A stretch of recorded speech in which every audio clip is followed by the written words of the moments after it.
अस्सलाम वालेकुम जी। हम आपको ना चेक करवाते हैं कि ओवरलोड पे जो हमारी ये नए इन्वर्टर हैं ये ट्रिप करते हैं या नहीं करते हैं।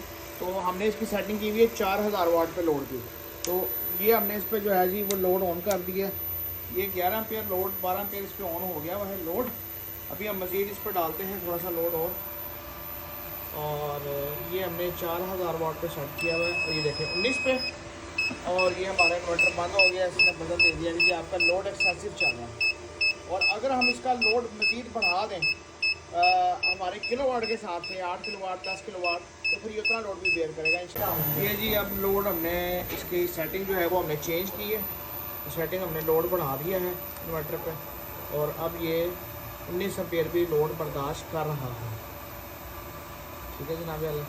और ये हमने 7500 पे सेट किया। भी हम मज़ीद इस पर लोड डाल सकते हैं, कैपेसिटी है, इन्वर्टर सेम है। सेटिंग हमने चेंज कर दी है और इस पर हमने लोड बढ़ा दिया और ये लोड हमारा हीटर चल रहा है 1800 वाट का, प्लस हमारा इसके अलावा जो लोड चल रहा है।